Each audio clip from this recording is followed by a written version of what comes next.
Let us get started. We are so glad you're here, and we want to just let you know a couple of things before we dive in. Ashleigh's book is still on pre-order. It is called Swing. You can find it on any of her social media. It's getting great reviews. And we have a special gift at the end of our time tonight for all of you who have come live. So there's going to be a very special gift at the very end before we let you go that I think you will like. So this is the writer's bridge, because a platform is a thing that you get up on and yell at people, and a bridge is a two-way street where you reach your readers and your readers reach you. Tonight, we are going to cover a lot like we always do, so we strongly recommend that you plan to watch the video again. And before we introduce our special guest, we have a question of the week. This is from Brian, and Brian asks, I am slowly pulling together a website for my platform. Content planning seems to be easier for me than things like SEO. Have either of you had success with search engine optimization? Any tips to share? So first off, SEO is a really fancy way of saying write stuff on your website and your blog and your social media that has words in it that people are looking for. So if you think about, if you were web searching for you or for your book or for the product or service that you want to sell, what would you type into Google to find you? And try and use those words in various combinations in your natural material, particularly in your headlines. For example, Jane Friedman used to be the #1 result for how to write a book proposal.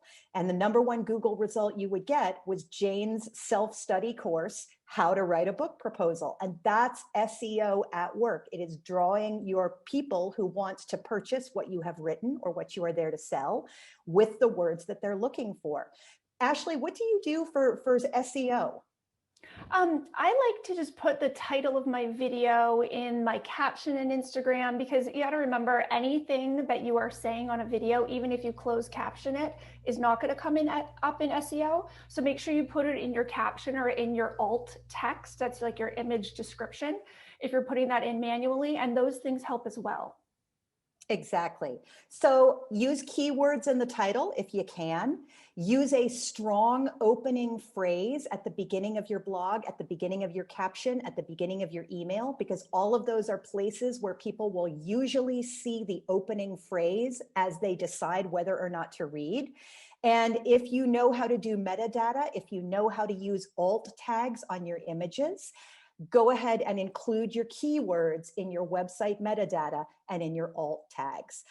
We will at some point dive into the technical aspects of those, but if you are curious about them, if you Google how to use alt tags for images and how to use metadata, you will find a bajillion tutorials at all levels of sophistication that will help you out. So let us introduce our very special guest tonight, who's here to talk with us about publicity. It's Andromeda Romano-Lax, and she is the author of the New York Times Editor's Choice novel, The Spanish Beau. Her last novel, Plum Rains, explores artificial intelligence and aging in place and all kinds of cool human things.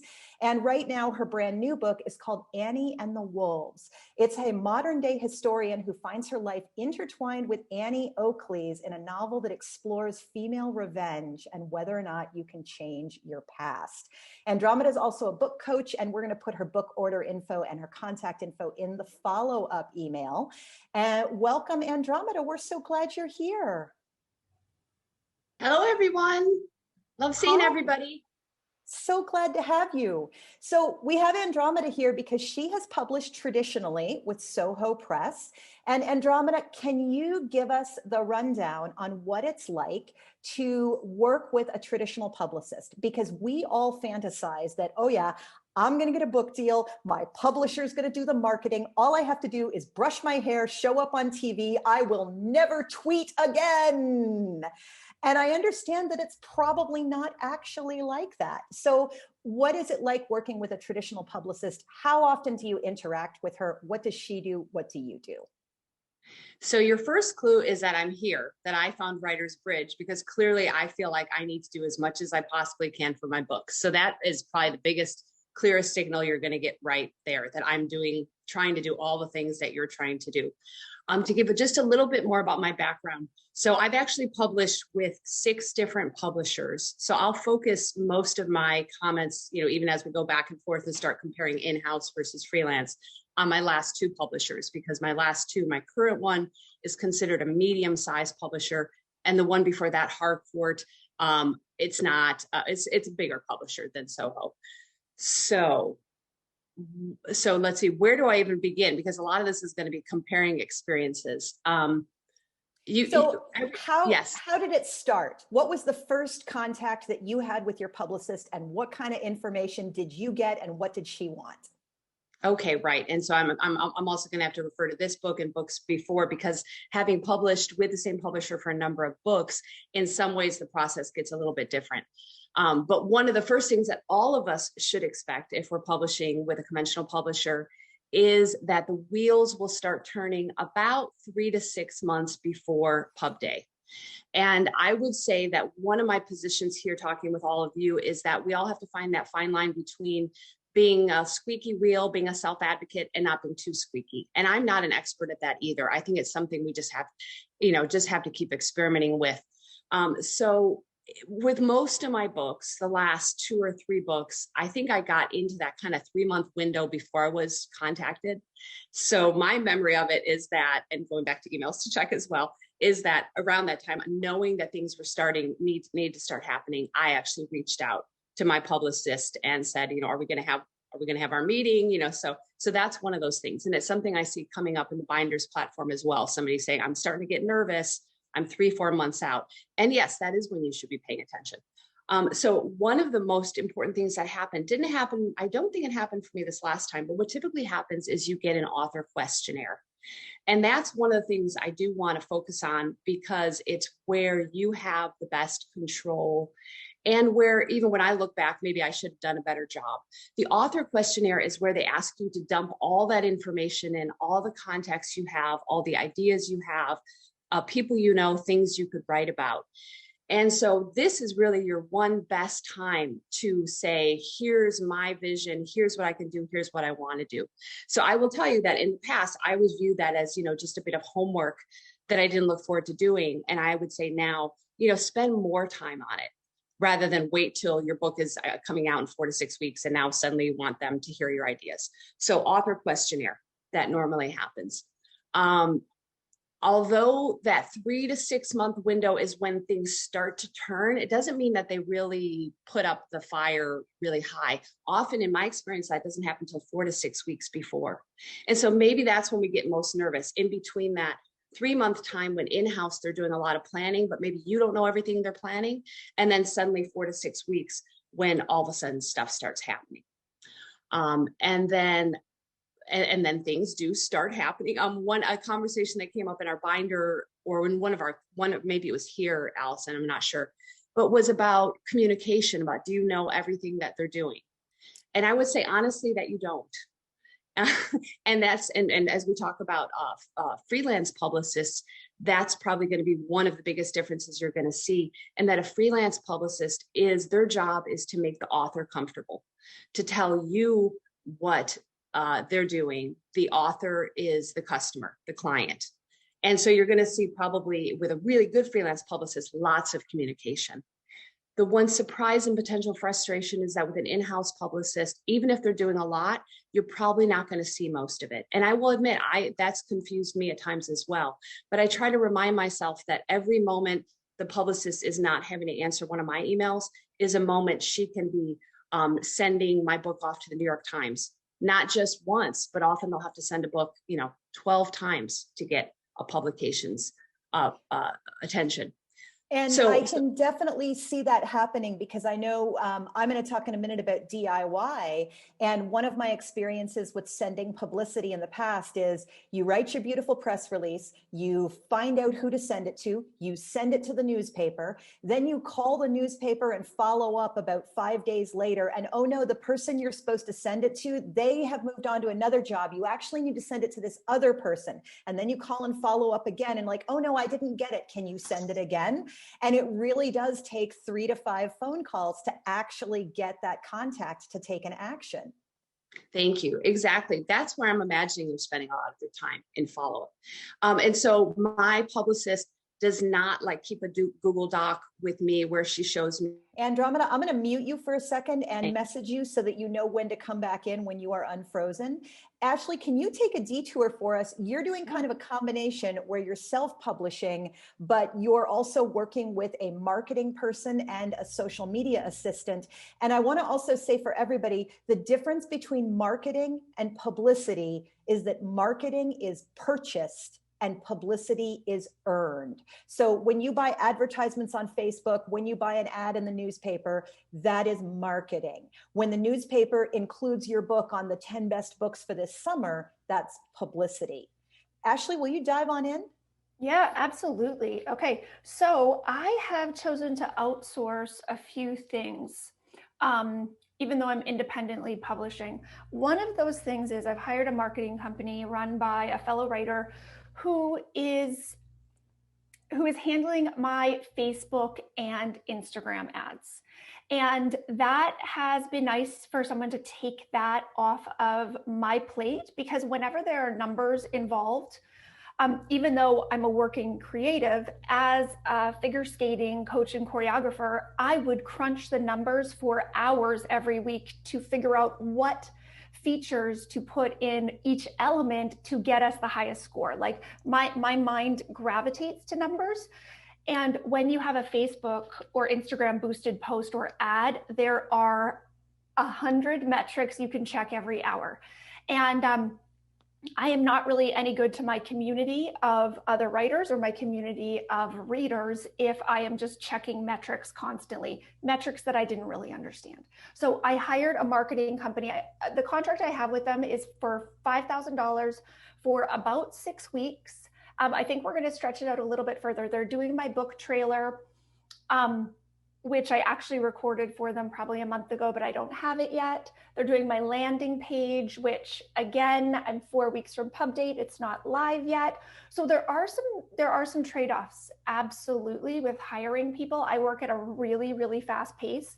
I also have a hard time sometimes telling people when I don't like their designs or don't like the direction that they're moving in, especially if they've spent a lot of time on it. So there was a moment a few weeks ago when we had a call, we had a meeting, me and the team leader for my marketing company. We just hashed it all out, all of the things I did not like about the way we were communicating, because we had a casual relationship on Instagram before this. And I said, listen, I need all designs sent to me via email as a PDF so that I can like look through it and mark it up and return it back to you. And she said, can we just start over? Can we start completely from the beginning? I didn't onboard you like a regular client because we had this friendly relationship.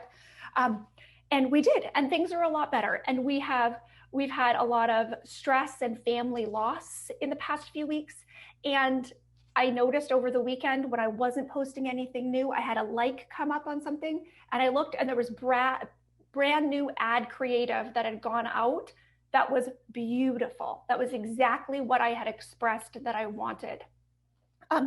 So whether or not these Facebook and Instagram promoted posts and ads are really leading to very many book sales right now, it's hard to tell, because once somebody clicks through to Amazon or once someone clicks through to my website, you cannot tell exactly what they're doing. You can't follow them forever after they click on an ad or engage with an ad.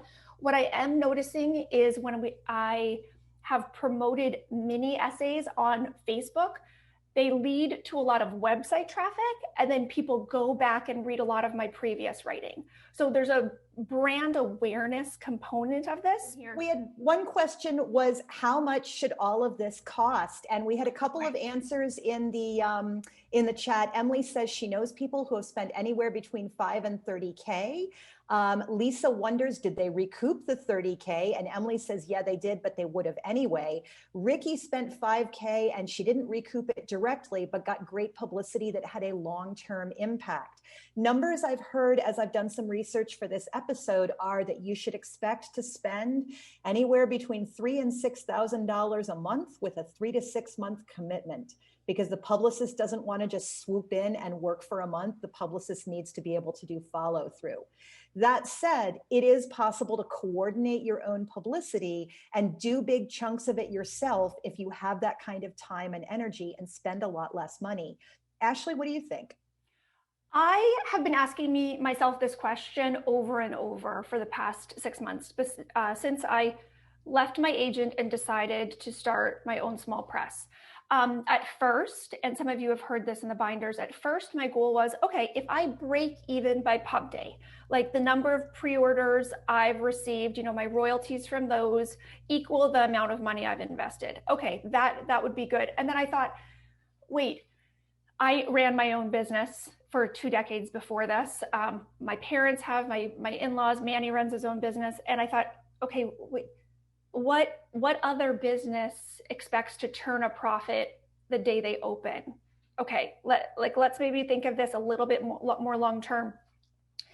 I'm seeing through my marketing, which is like all the copies I'm sending to little free libraries, the networking I'm doing with little free library stewards groups on Facebook, the Goodreads giveaways that I'm paying for. I'm seeing through all of these things, I'm gaining a lot of experience doing the right thing and doing things that I wish I would have done better to then help other writers launch their books, regardless of their path to publication, whether they're going small press, big 5, independently publishing. So I'm thinking of this in a more holistic way, like what am I gaining that then I have to offer others?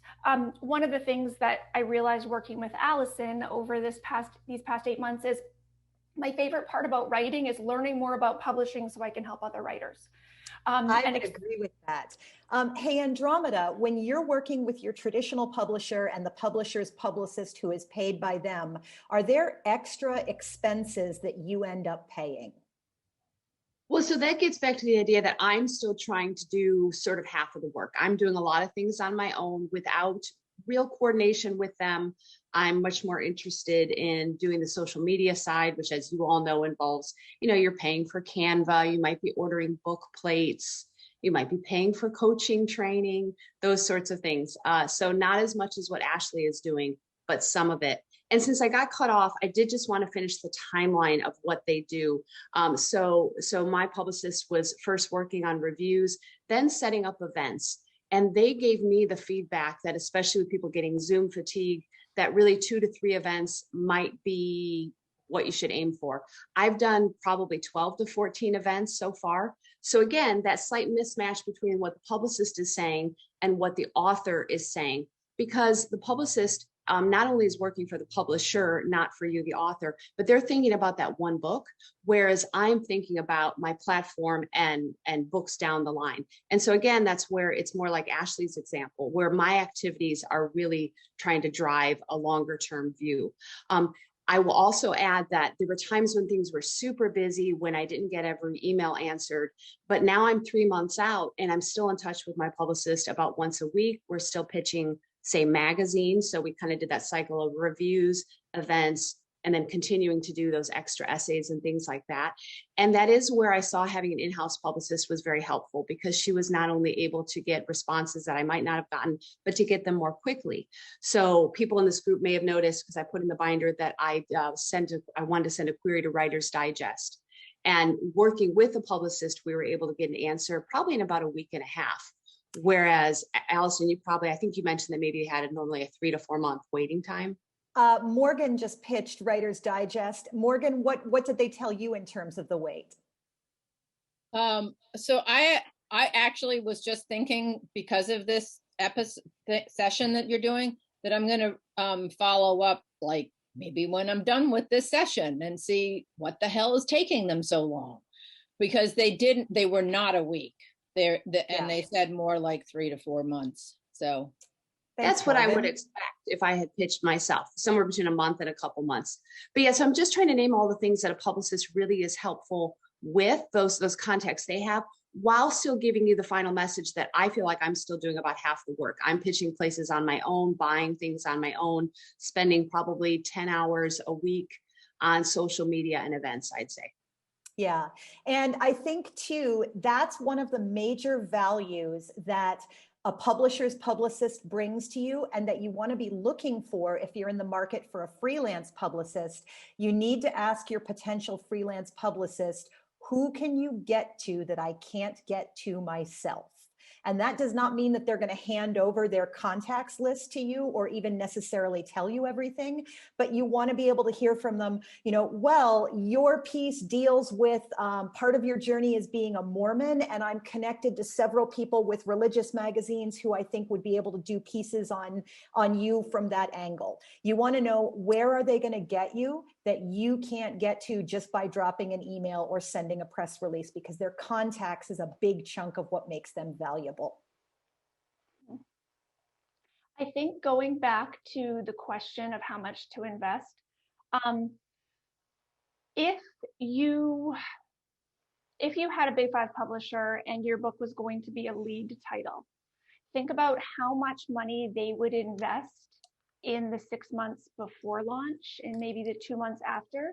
And also think, what would their success window or picture look like? It would probably be earning that out in a year and a half. They would consider that a success. So I am leaning more towards that. If I could actually turn a profit in a year after my book publishes, that would actually seem like a reasonable thing for me.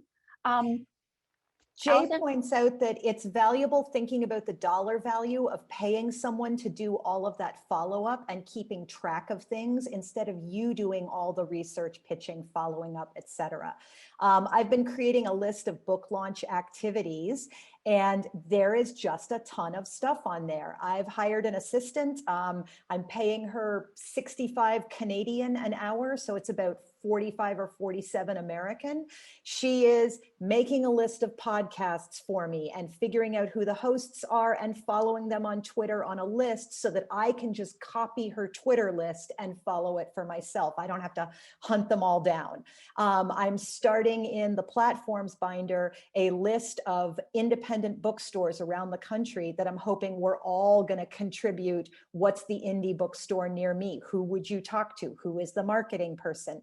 But all of this takes effort. It takes time. And then you have to keep some kind of chart of, oh, I called them Thursday and then I'm going to follow them up, later.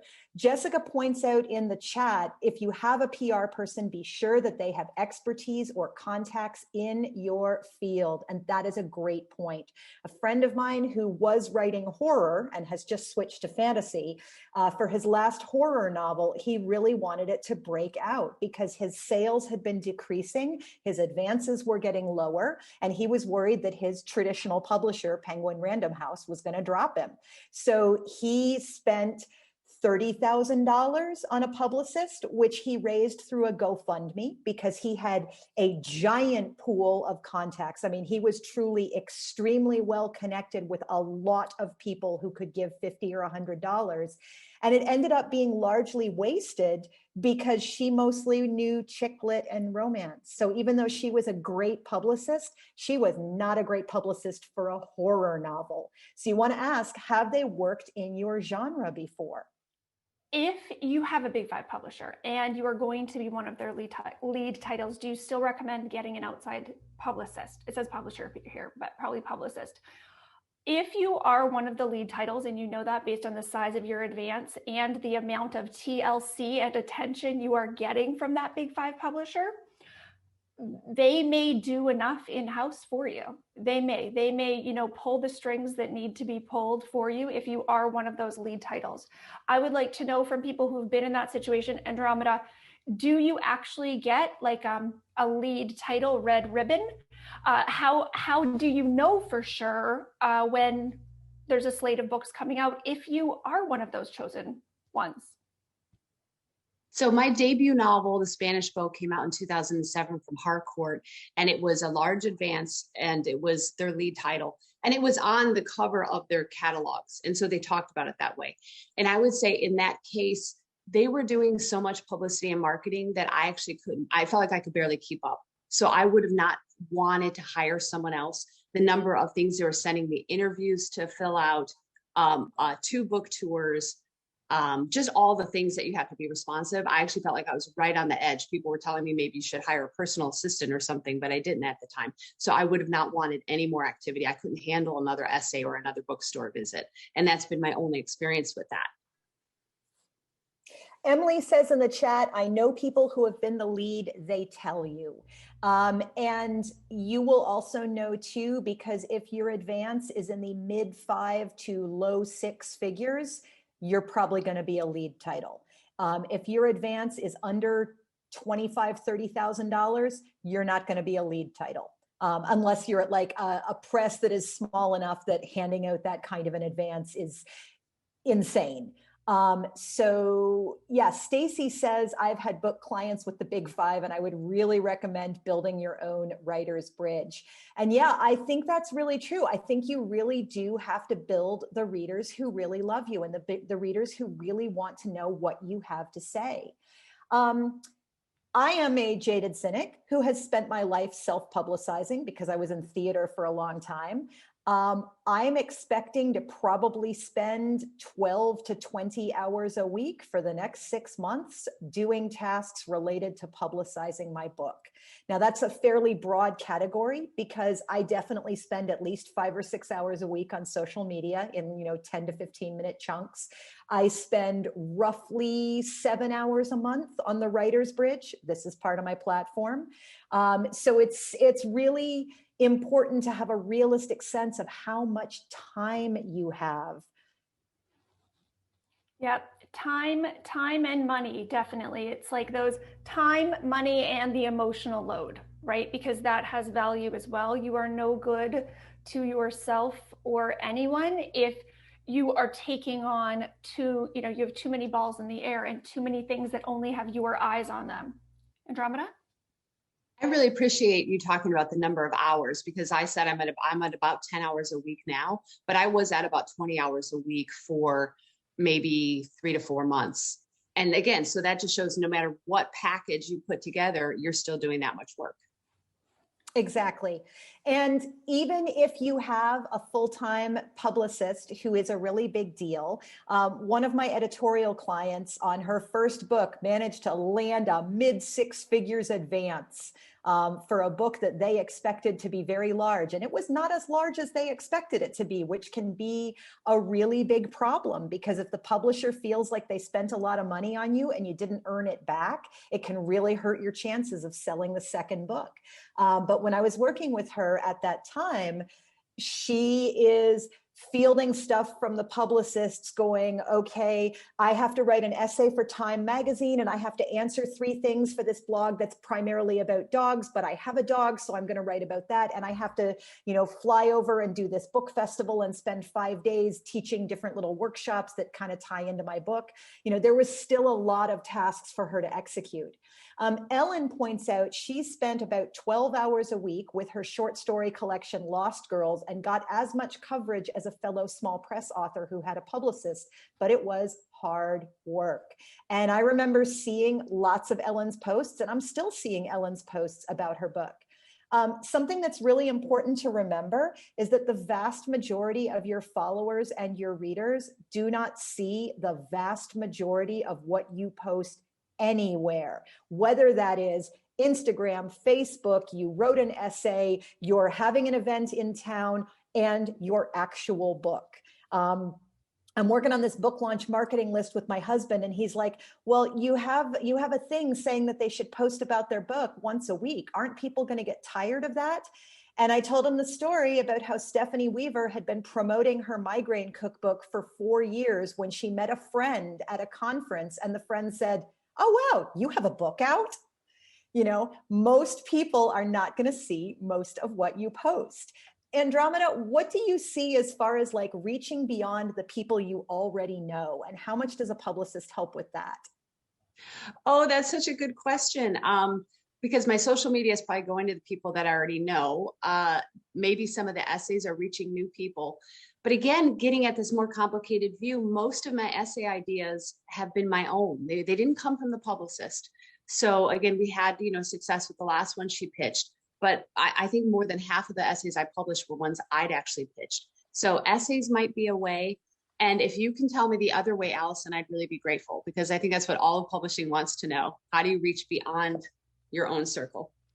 Well, what I'm planning on doing is I have made a list of 65 podcasts, and I have downloaded like 3 episodes a piece to my phone. And every time I'm in the car, I listen to 15 minutes of another literary podcast. It's really useful to like gather information. So like for this week, I listened to every podcast episode that was talking about publicists and publicity.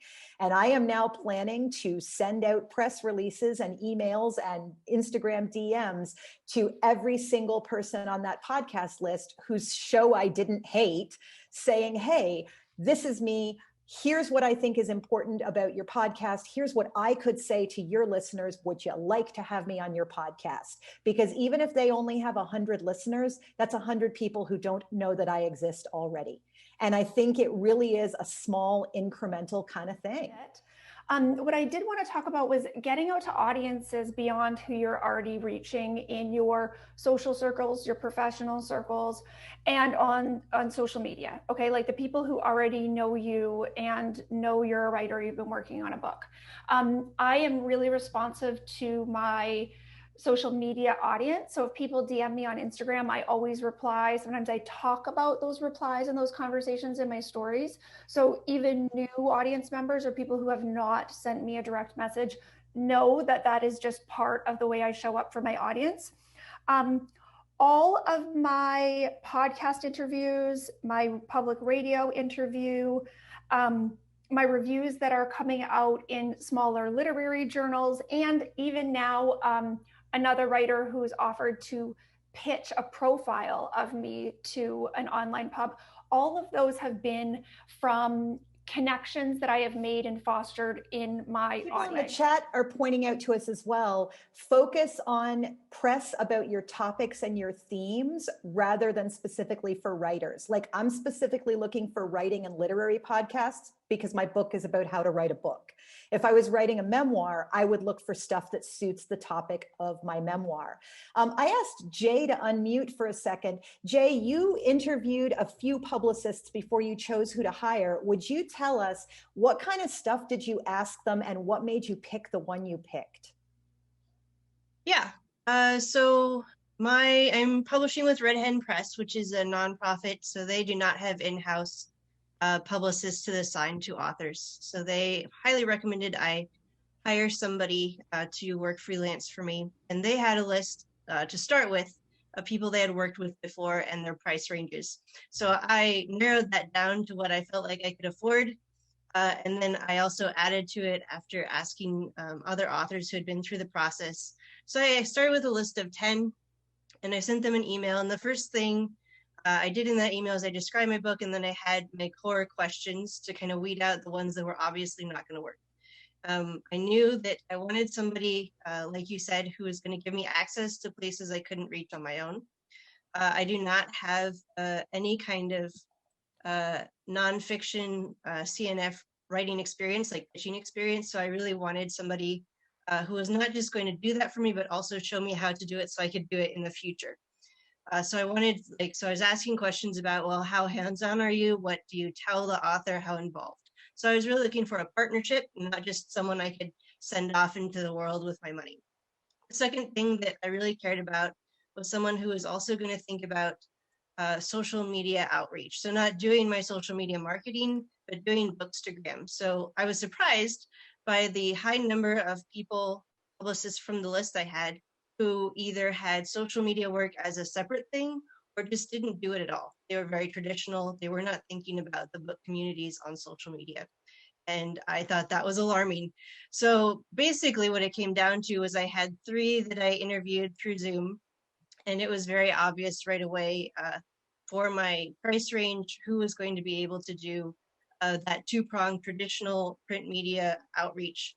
And then also I've worked with Instagram, I do blog tours, we're going to have you on social media with people who can reach audiences beyond you.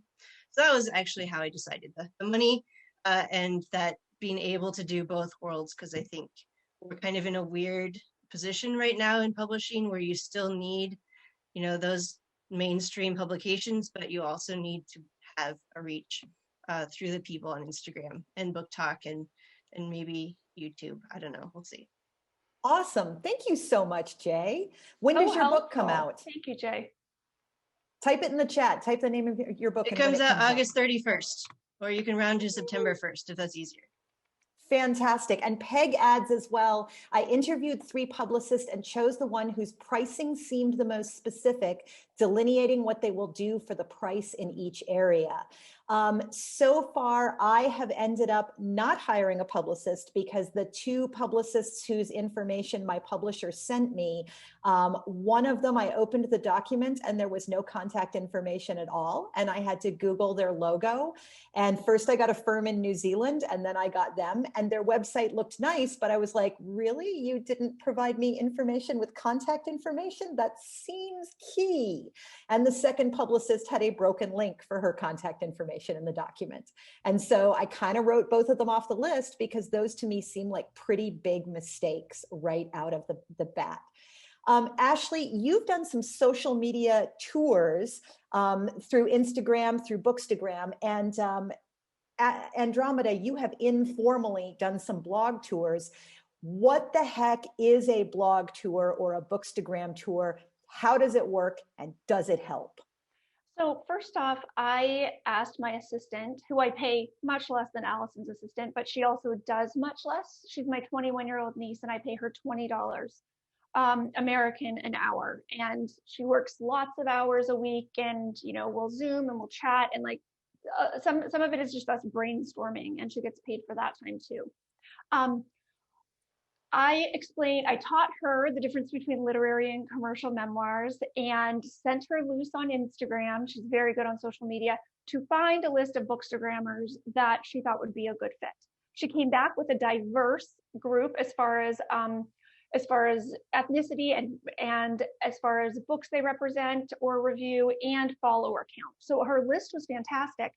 Then she messaged each one of them to introduce me and introduce the book, and we got almost no replies. It's like, okay, not quite sure why or what, but then I was moving on to something else. And Heather Fries, who wrote The Baddest Girl,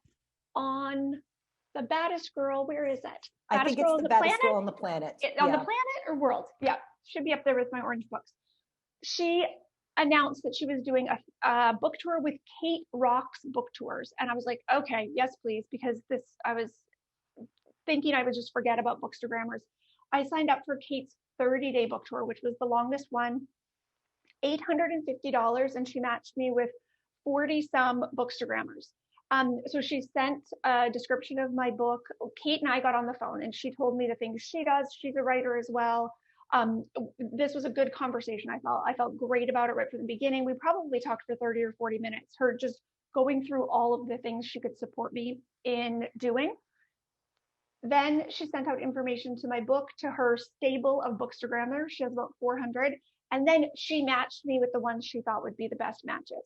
I sent out print arcs. I have invested a lot of money in print arcs. I'm probably at about 1,400 print arcs that I have ordered and then hand sent to either bookstores or to Bookstagrammers and also to little free library stewards and to friends across the country who are tucking them in little free libraries.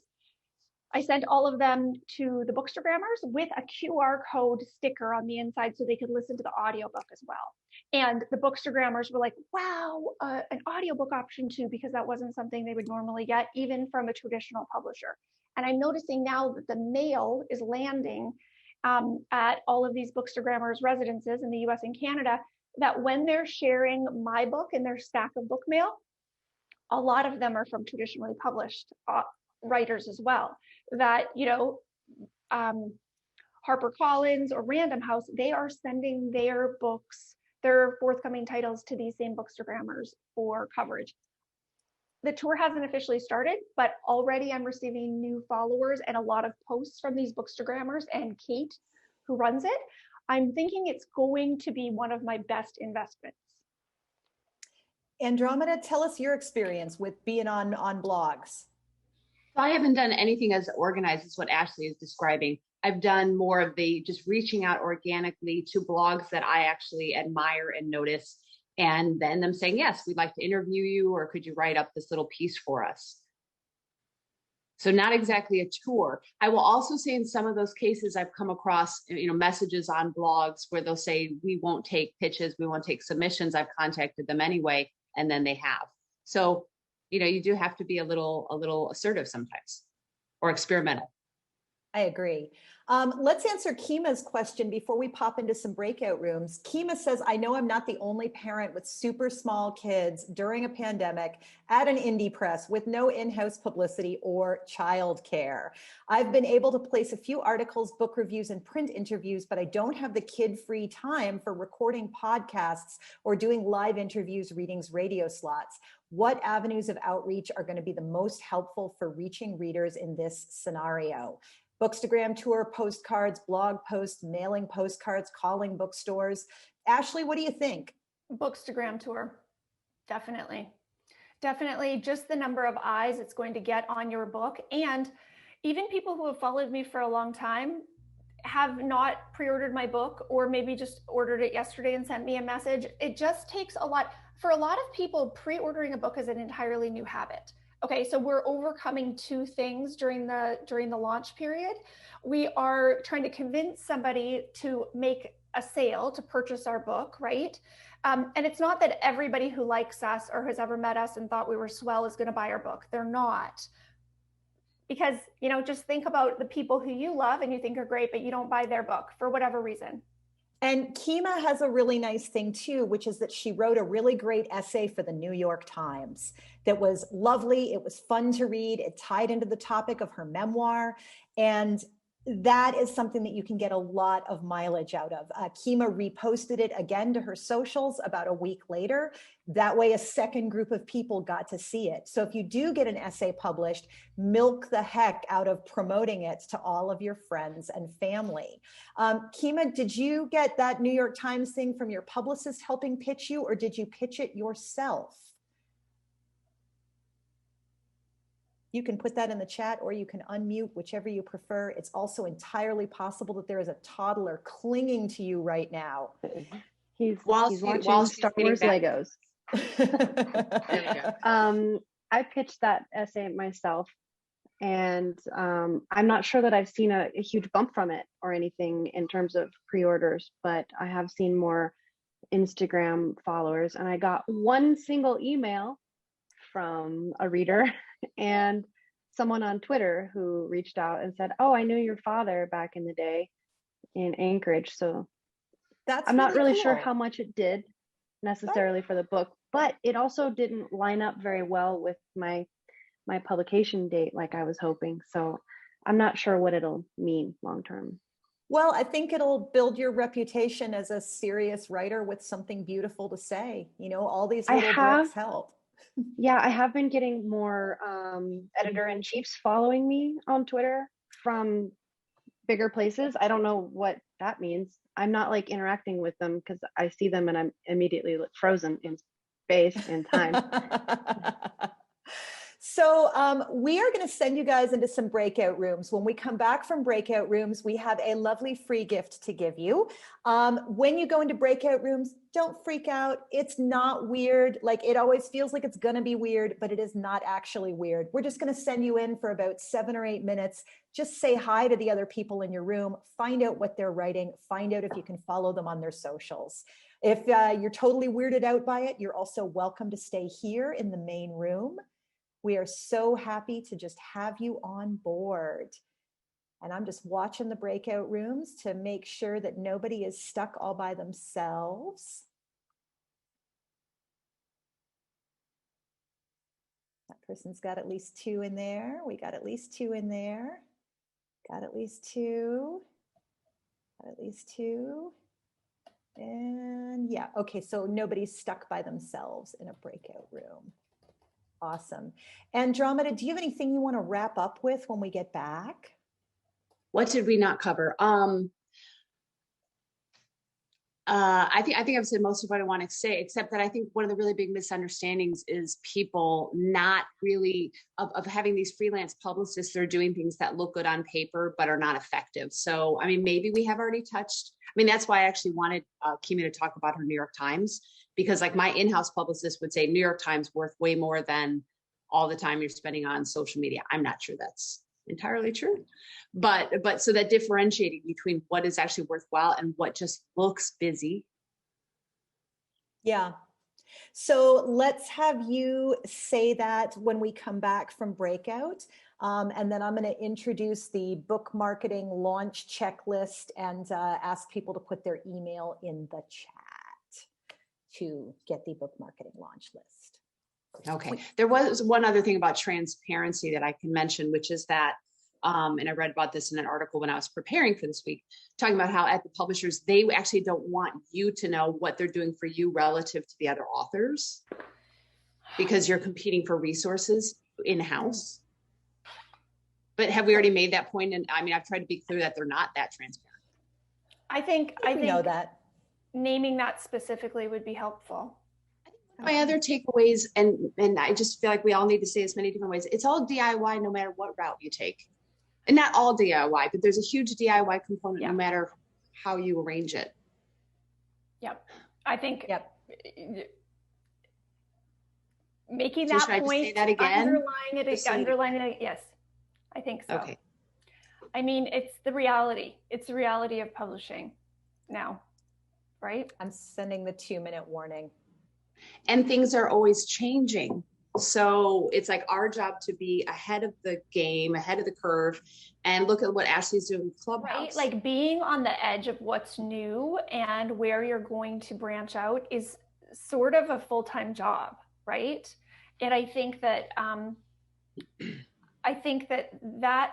that's why connecting with your audience members and connecting with other writers is one of the best things to do, because then like you have that hive mind and you're always thinking about what's next, how can we help the community, what are you doing, what am I doing, and that collaboration really makes it easier for all of us.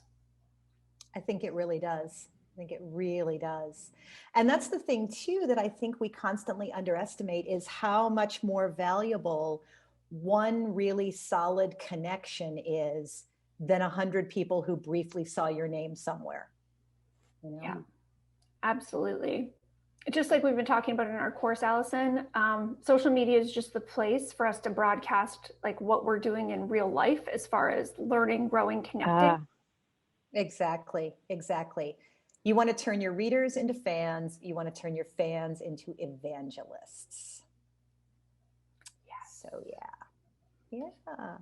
Welcome back from the break rooms, everybody. It is so great to have you back here. We want to give you just a little bit of a quick sum up from each of us. And then we're also going to show you a fun special thing that you're going to get. So Andromeda, what's your takeaway? So my takeaway is that even with an in-house publicist, their job is not to be transparent to make you feel good. So not to expect that. And that no matter what route you take, I think really in the end, there is a huge DIY component. I think that's what we're all agreeing on. And that can be difficult when you feel overwhelmed about how much there is to do. But at the very least, understand all these different categories of activities. You know, we've talked about events and possible Bookstagrammer tours and pitching essays and being connected on social media. There's all these different categories that you need to understand. And in my experience, even in-house publicists are not going to educate you, that educating piece is your responsibility. So yeah, that's my takeaway. It's still DIY in a sense. Ashleigh, what's your biggest takeaway? So looking at this whole road to publishing in a more holistic way has been very good for my mental health. Thinking about this book as being the culmination of all of my talents and experiences in life was so uncomfortable. But thinking about this book and how it goes out in the world as a learning experience, an investment in educating myself on publishing and marketing and promotion, and then the excitement I feel about sharing bits and pieces of that with writers in real time and how I can put this together to support writers in the future has really helped me. So really thinking about the connections that you're making during your launch, during your publicity, as being one of your content buckets, like that one of the things you really enjoy doing, will really make this a more enjoyable experience for you. And my big takeaway is you need a crap ton of lists. And so your special gift from the Writer's Bridge, because we love you, is the book marketing timeline. It is a list of everything you might possibly want to do. What should you interview your PR people? What do you need for graphics? When do you want to get your blurbs and reviews? What are you going to do for your website? I've got all of the social medias on here. And the yellow highlights are when you would want to do these activities in the 6 months leading up to your launch. So month 1 is gather and prepare, set up your social strategy and routine. Month 2 is trade and media outreach. Month 3 is building community. Month 4 is positioning yourself and your book in the market and raising public awareness. Month 5, generate buzz and early reviews. Month 6, launch and promote. And month 7, sustain momentum and community. If you would like a copy of this list, which you will be able to copy and make it your own Google Sheet, and your version is going to come with some instructions here at the top so that it's nice and easy to follow. And remember, you don't have to do everything on the list. There's going to be stuff that you just don't want to do or it's not your thing. Drop your email in the chat. This is only for those of you who are here live. We are not sending out this link automatically. If, however, you're watching the replay right now and you've stuck it out all the way to the end of the replay, you can respond to the replay email with your email and we'll send it to you then. But we're not going to list it specially in the replay email. You got to ask for it. So drop your email in the chat. Don't worry, we won't share it with everybody else. We'll take the emails out when we send the chat out. But if you want to copy this book marketing timeline, I would love to share it with you. You can highlight whichever order you think you want to do things in, but there are suggestions here for when you should do each of these activities and a place to write in your own strategy. I hope you guys enjoy it. It has taken me a while to compile it, and I just want to share it with other people because you guys need to do this stuff too. So in the follow-up email, you will get the recording for this call. You will also get a timeline of when we discussed what. You will get the transcript for the chat because there are a ton of fabulous resources that you guys dropped in there. You will also get 2 links. One to the master document where you can look at all, I think this is episode 20, Allison, where you can look back at all 20 episodes of the Writer's Bridge and search newsletters, search comp accounts, and see every time we spoke about that and at what minute in what chat, and the recording is there. Also, I will reattach to the email the link to the Google Doc where our Writer's Bridge community are dropping their social handles and their emails and any other contact information, their newsletter signups. We haven't included that in the email for a few weeks, but we did have a question in the chat of new people who met in breakout rooms and want to be able to contact each other. yeah. You guys are amazing. Thank you so much, Andromeda Romano-Lax, whose brand new book is Annie and the Wolves, all about women, history, revenge, and Annie Oakley, which is a great combination. Go ahead and unmute yourselves, everybody, for our happy goodbye. We are so glad to have you here today. Thanks for doing it. Thank you so much. Bye. Thank you. Thank you. Bye. Thanks for being here. Thank you.